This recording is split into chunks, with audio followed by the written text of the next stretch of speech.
Yehey! Naana po dali sa may tabuan guys, dali sa may New Farmers Market, dali sa may Valencia City. You know, and guys, talagang ko makaani dali guys. Usahay guys, bisan asa lang ko nga tabuan, pero mostly gidari ko sa Valencia City. Pero kung gamay ra akong palton guys, dito lagi ko sa sulod sa market.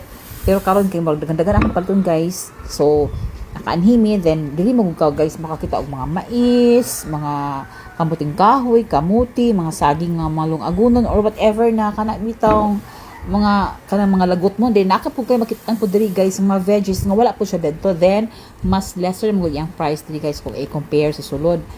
Tapos sa akin sa good guys, dili ko kaanhidanhi kung labi na bitaw kanang kapoy na bitaw mi guys mangumpra kapuyan ako guys ba nya man dito na lang ko sa sulod.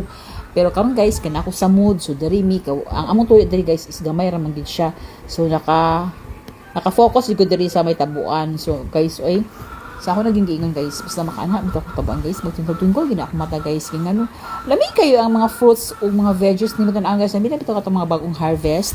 So di ako makapalit guys, sabi na bitaw kanila mga fresh nga mga flowers guys, barato ra kay compare gid mo dito sa my church bitaw. So diri ko magpalit kay mas kompleto man gud siya.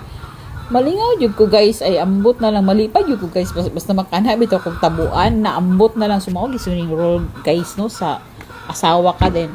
Wise bitaw ka guys sa mga palaliton. So ayan guys, nalingaw jud ko.